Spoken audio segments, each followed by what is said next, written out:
Russian President Vladimir Putin has expressed qualified support for a US proposed 30-day ceasefire in the Ukraine war. But he says any agreement must address what Moscow sees as the root causes of the conflict. We're doing very well with Russia. A major caveat that suggests agreement could take longer than US President Donald Trump wants. Ukrainian President Volodymyr Zelenskyy, whose country has accepted the plan, says Putin wants to delay the truce or make it not happen at all. So what do we know of Putin's conditions for pausing the war prompted by Russia's invasion of Ukraine 3 years ago? Russia wants Ukraine to drop its ambitions to join the US-led NATO military alliance.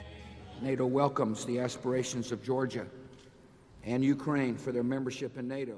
In February, Russia demanded NATO scrap its 2008 promise to one day give Ukraine membership. It also dismissed the idea that NATO forces could keep the peace under any ceasefire deal. Putin portrays the conflict as part of an existential battle with the West, which he says humiliated Russia by expanding NATO eastwards after the fall of communism. The Kremlin wants recognition of Russia's claim to Crimea and 4 Ukrainian provinces it controls.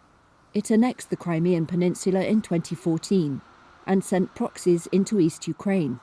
Russian forces currently control nearly a fifth of Ukraine's territory and are edging forward. Keir Giles of Chatham House says Ukraine accuses Russia of trying to create a frozen conflict.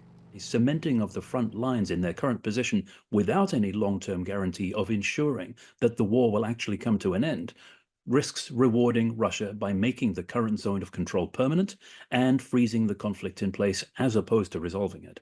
Kyiv says Moscow annexed the regions it claims illegally and that it will never recognize Russian sovereignty over them.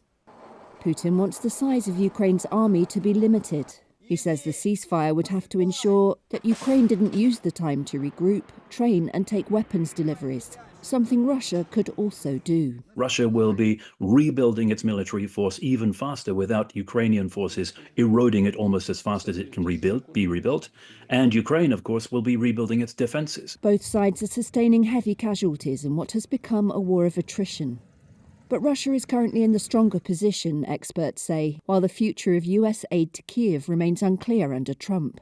A February report by the London-based IISS think tank said Ukraine has suffered a serious loss of personnel, with many ground units under strength.